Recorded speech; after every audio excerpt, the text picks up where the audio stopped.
If you ask yourself, what do I want my attitude to be when things go wrong? You're not going to say, I want to be annoyed, I want to be upset.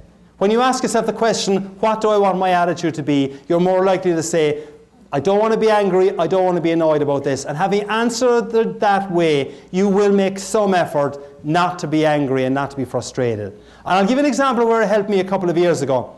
I was driving in the western suburbs of Chicago in heavy rush hour traffic. Came to a set of traffic lights, turned left at the traffic lights, and a few seconds after turning left, I noticed in my rear view mirror a mobile discotheque. Cop car, flashing lights. So I pulled to the slower lane, he pulled to the slower lane. And I remember saying to myself, well, holy St. Patrick and St. Bridget. Bit of respect there, please. Holy St. Patrick and St. Bridget, what could that fine officer of the law want from an upstanding citizen like me? Now, that was the gist of what I was thinking. I may have said just one four-letter word. But for those of you whose mind is in the gutter, the word was oops. Which, as you all know, stands for uh-oh, police, stop. Right. So I pulled into a little small parking lot at the side of the road, and as I was pulling in, I said to myself, now why does he want to speak to me? And the only reason I could figure why he might want to speak to me was when I had turned left at the traffic lights. They were slightly red, but not by a whole lot now, mind you.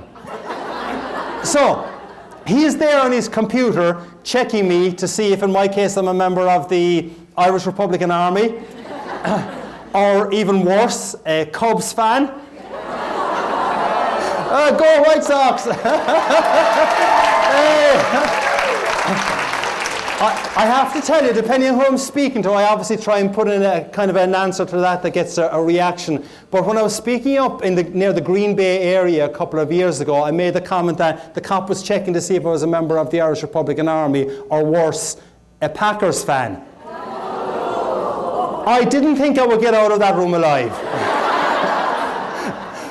So he was there checking my computer to see what my record was like. And I asked myself the question that I said you should ask when things go wrong. So I asked myself the question, what do I want my attitude to be?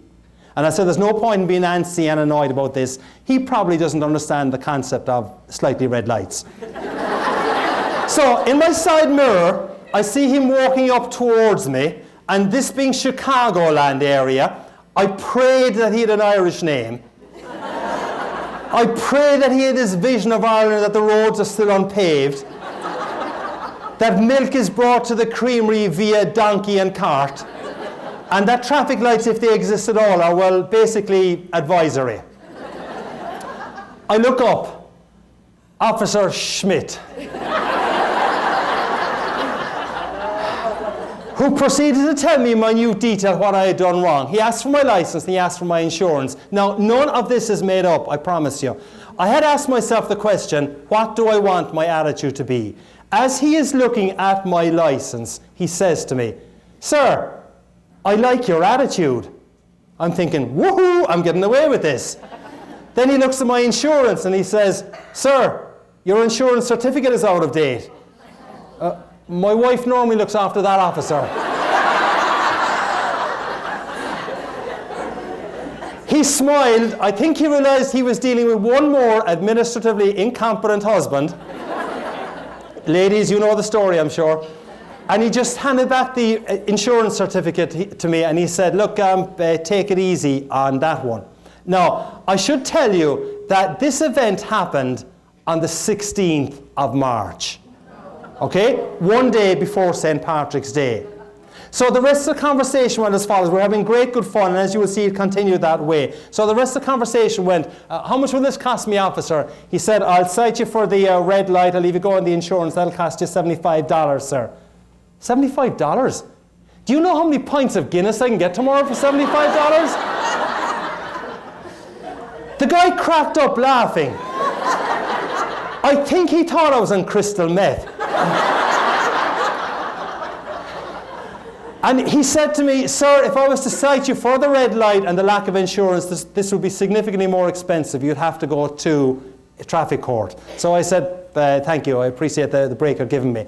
I pull into a very small parking lot with only one access and egress, so I had to turn the car around and drive by Officer Schmidt. As I drove by Officer Schmidt, I kid you not, he waved to me with a genuine smile. That was how the conversation had gone. And I said, this is crazy. This guy's waving to me with a genuine smile, and he's after fining me 75 bucks. And I waved back to him with a genuine smile, saying, this is really crazy. He's fined me 75 bucks, and I'm waving back to him. But what Officer Schmidt, though, would not have known was that for only $75, I had got a really memorable anecdote about the importance of asking yourself a really powerful question when things go wrong.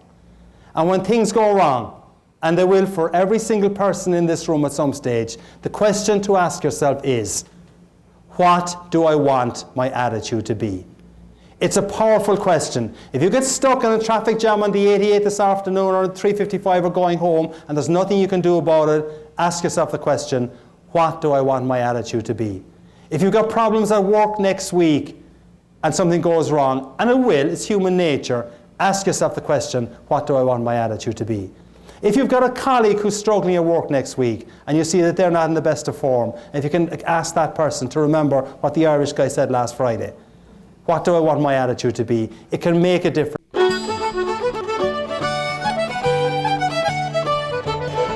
Your behavior creates your brand, believe it or not.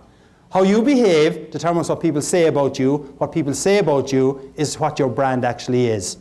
But let's go back to Officer Schmidt for a second, and I want to give you an example of behavior here. After that incident with Officer Schmidt where he gave me the $75 ticket, I went home to my darling wife of so many years looking for sympathy. Did I get it? No. See, you women are all the same. So I'm sitting there at the kitchen table looking for sympathy and saying to my wife, well, do you know how many pints of Guinness I could get tomorrow for $75? Nothing. This is after 22 years of happy marriage. Now we've been married 29. But after a couple of minutes, my wife comes over and she puts a piece of paper down on the kitchen table and she said, I gave you that insurance certificate about 4 weeks ago. I knew you wouldn't put it in the car. I looked up at her and I said, so it's your fault.